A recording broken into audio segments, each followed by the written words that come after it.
ផ្សេងដូចជាការផ្សព្វផ្សាយ express អីចឹងឬក៏ជា sport ដូចអាវខ្ញុំពាក់អីចឹងអាហ្នឹងក៏ជា marketing ដែរគឺសម្រាប់ show brand ទៅកាន់អ្នកទាំងគ្នាឲ្យឃើញអូ sport plus what is that ជំរាបសួរអ្នកគ្នាស្វាគមន៍មកកាន់ Coral Horan ថ្ងៃនេះគឺខ្ញុំនឹងនិយាយតាក់ទងជាមួយនឹងជំនាញ marketing ទៅកាន់អ្នកនរគ្នាបងប្អូនណាដែលចង់រៀនជំនាញ marketing អីគឺវីដេអូហ្នឹងគឺត្រូវសម្រាប់អ្នកគ្នាហើយថ្ងៃនេះដែរគឺមានតែម្នាក់ឯងទេដោយសារតែមិត្តភក្តិខ្ញុំពីរនាក់ទេគាត់រវល់អញ្ចឹងយើង podcast នេះយើងចូលតែឯងយកហ្មងទៅយើងនិយាយរ៉ាត់យកហ្មងអញ្ចឹងតើអ្នកដែលរៀន marketing ហ្នឹងគឺគាត់គួរតែមានអីខ្លះឬក៏គួរតែត្រៀមឲ្យគេខ្លះជំរាបមករៀន marketing អូខេគឺទី1គឺអ្នកគ្នាត្រូវឆ្លាញ់សិនជាមុនសិនចាត់ជំនាញ marketing ហ្នឹងតើអ្នកគ្នាចង់ធ្វើអត់អីចឹងទៅហើយសួរមួយទៀតដែរថាតើជំនាញ marketing ហ្នឹងវាតាក់ទងមួយគេខ្លះយើងត្រូវដឹងដែរមុននឹងយើងចូលទៅធ្វើអាហ្នឹងពួកមុនយើងដឹងច្បាស់ហើយបើយើងអាចទៅគិតថាអូខេយើងអាចទៅរួចយើងចង់ធ្វើវាអាហ្នឹងអញ្ចឹង marketing ដូចអ្នកគ្នាឃើញហ្នឹងគឺ everything is marketing នៅជុំវិញខ្លួនយើងហ្នឹងដូចអ្នកគ្នាឃើញនៅការផ្សព្វផ្សាយបណ្ដាអីផ្សេងដូចជាការផ្សព្វផ្សាយ express អីចឹងឬក៏ជា sport ដូចអាវខ្ញុំពាក់អីចឹងអាហ្នឹងក៏ជា marketing ដែរគឺសម្រាប់ show brand ទៅកាន់អ្នកទាំងគ្នាឲ្យឃើញអូ sport plus what is that អាហ្នឹងគឺជាអីគេអាហ្នឹងអីគេដល់ពេលយើងធ្វើឲ្យគេឆ្ងល់អីចឹងគេឃើញអូអាហ្នឹងវាជាភេទជ្ជៈសោះភេទជ្ជៈកីឡាអីចឹងទៅអាហ្នឹងអញ្ចឹងអាហ្នឹងគឺជា marketing ហើយឧទាហរណ៍ថាបងអ្នកដែលគាត់ធ្វើខាងចម្រៀងគឺគាត់ធ្វើការលេងបទចម្រៀងរបស់គាត់នៅលើ social media អីចឹងអាហ្នឹងអីគេអាហ្នឹងអីគេមិនគាត់លេងខ្លីៗចឹងអាហ្នឹងគឺជា marketing អញ្ចឹងគឺ marketing នៅ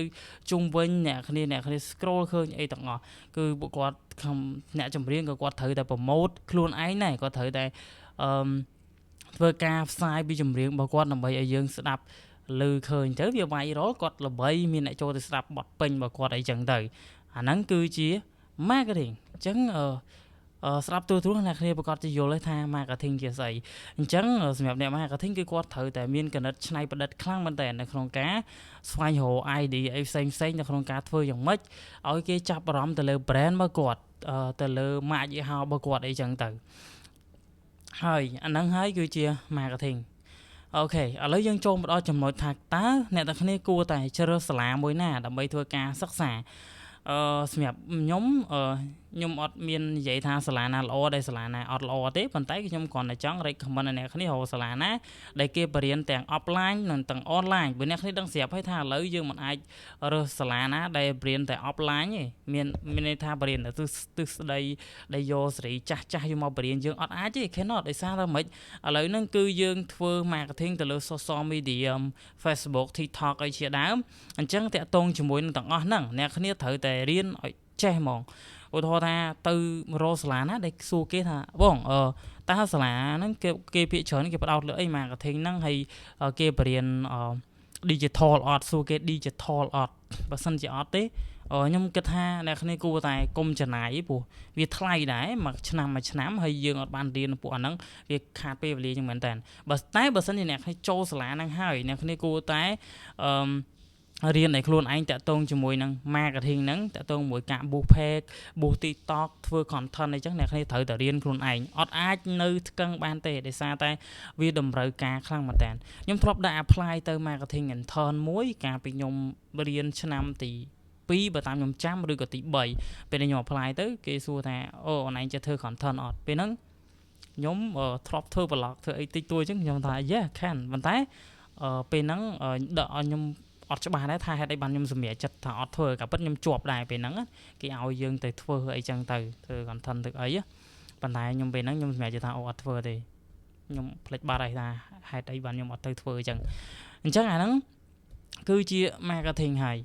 ដែលអ្នកគ្នាគួរតែរៀនពី digital ហ្មងត្រូវតែចេះ online offline ហើយត្រូវចេះ design ទៀតដូចតែខ្ញុំនិយាយអញ្ចឹងបើអ្នកគ្នាអត់ចេះ design ទេអ្នកគ្នាទៅធ្វើ marketing ក៏ពិបាកដែរព្រោះគេតាក់ទងជាមួយនឹង online ដែរប៉ុន្តែបើក្នុងក្រុមហ៊ុនខ្លះគឺគេបែងចែកគេមាន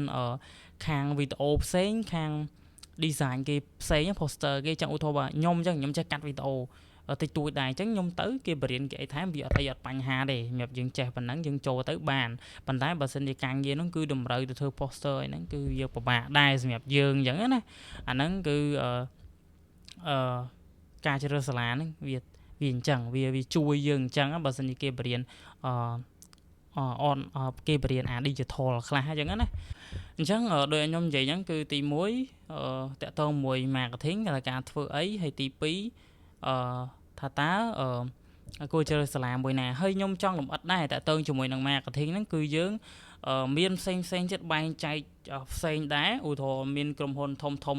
លំដាប់ស្រុកយើងអញ្ចឹងគឺពួកគាត់តែងតែមានអីគេដូចគេបែងចែក marketing digital ផ្សេងទៅខាង branding ផ្សេងអ្នកគ្នាប្រកាសជាឆ្ងល់ what is branding man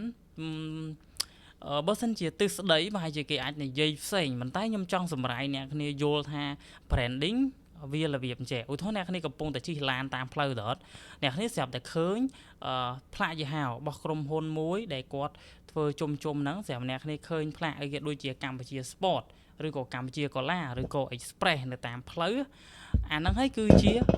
branding អញ្ចឹងយើងធ្វើយ៉ាងណាដើម្បីធ្វើ branding ដែលចំណេញឲ្យចាយលុយតិចឧទាហរណ៍អ្នកគ្នាជិះទៅខេត្តមួយស្រាប់តែឃើញផ្លាកយីហោមួយហ្នឹងគឺច្រើនស្កុះស្កាស់ហ្មងអ្នកគ្នាគិតថាអូវ៉ាវស្គរ cool ប៉ុន្តែអ្នកគ្នាត្រូវគិតថាជាជុំបើសិនជាធ្វើអញ្ចឹងគេអស់លុយច្រើនអត់ of course ច្រើនមែនតើសម្រាប់ការធ្វើ branding ហ្នឹងគឺយើងចាយលុយច្រើនអញ្ចឹងតើគួរធ្វើវិធីសាស្ត្របែបណាដើម្បីឲ្យ marketing ឬbranding របស់យើងហ្នឹងគឺចាយលុយល្មមតែអាច effective ដែលមានប្រសិទ្ធភាពតើធ្វើយ៉ាងម៉េចដើម្បីឲ្យការធ្វើ branding យើងមានប្រសិទ្ធភាពគឺអ្នកគ្នាអាចនឹងដាក់ចន្លោះមួយអញ្ចឹងពេលដែលគេជិះឡានគេឃើញមួយឡងមួយអាហ្នឹងហើយគឺ brand ការធ្វើ branding មួយដែរឆ្លាតអាហ្នឹងគឺតើមួយ branding ដែលខ្ញុំចង់បង្ហាញដល់អ្នកគ្នាអញ្ចឹងផ្នែកក្នុង marketing ក៏គេមានខាង branding ដែរអញ្ចឹងណាហ្នឹងតើមួយ branding អូខេហ្នឹងហើយអញ្ចឹងគឺនេះគឺជាវីដេអូសម្រាប់អ្នកគ្នាឬក៏ស្រាយចម្ងល់ឬក៏ជា key ខ្លះសម្រាប់ប្រាប់ទៅអ្នកគ្នាថាតើ marketing ហ្នឹងគឺគេធ្វើឲ្យគេខ្លះដើម្បីឲ្យអ្នកទាំងគ្នាអាចយកទៅគិតហើយតើគួររៀនវាអត់តើអ្នកគ្នាចូលចិត្ត challenge ចូលចិត្តធ្វើវាអត់អីចឹងទៅហើយ marketing ដូចខ្ញុំនិយាយចឹងគឺត្រូវតែចេះ digital អ្នកគ្នាត្រូវតែចេះ digital ហើយក៏ត្រូវចេះ offline ដែរចេះទាំងពីរហើយវាមានផ្នែកផ្សេងទៀតដូចជា branding brand អីដែលខ្ញុំបានបកស្រាយមិញជូនអ្នកទាំងគ្នាអញ្ចឹងសូចាវីដេអូហ្នឹងមានតែប៉ុណ្្នឹងទេហើយបើអ្នកគ្នាមានចម្ងល់កុំភ្លេច comment នៅខាងក្រោមមកខ្ញុំនឹងព្យាយាមធ្វើវីដេអូសម្រាប់ស្រាយចម្ងល់ទៅកាន់អ្នកទាំងគ្នាព្រោះដោយសារតែពេលខ្លះខ្ញុំនិយាយអាចនឹងមានចំណុចខ្វះខាតត្រង់ណាមួយអីចឹងទៅអញ្ចឹងវាមិនអាច perfect ទាំងអស់ទេអញ្ចឹងសង្ឃឹមតែអ្នកគ្នាយល់ហើយមានចម្ងល់អីឬក៏មានកន្លែងណាចំណុចខ្វះខាតអាច comment ក្នុងនៃស្ថាបនាបានខ្ញុំនឹងព្យាយាមកែនៅចំណុចខ្វះខាតដោយសារតែពួកខ្ញុំតបតាពី start up ទេអញ្ចឹងអាចនឹងមានចំណុចខ្វះខាតច្រើនអញ្ចឹងបើអ្នកឬក៏ audience របស់ខ្ញុំបងប្អូនក៏ជាអាចនឹងមើលឃើញចំណុចខ្វះខាតរបស់ខ្ញុំហើយបើមានអាច comment នៅខាងក្រោមបានអូខេអរគុណជំរាបលា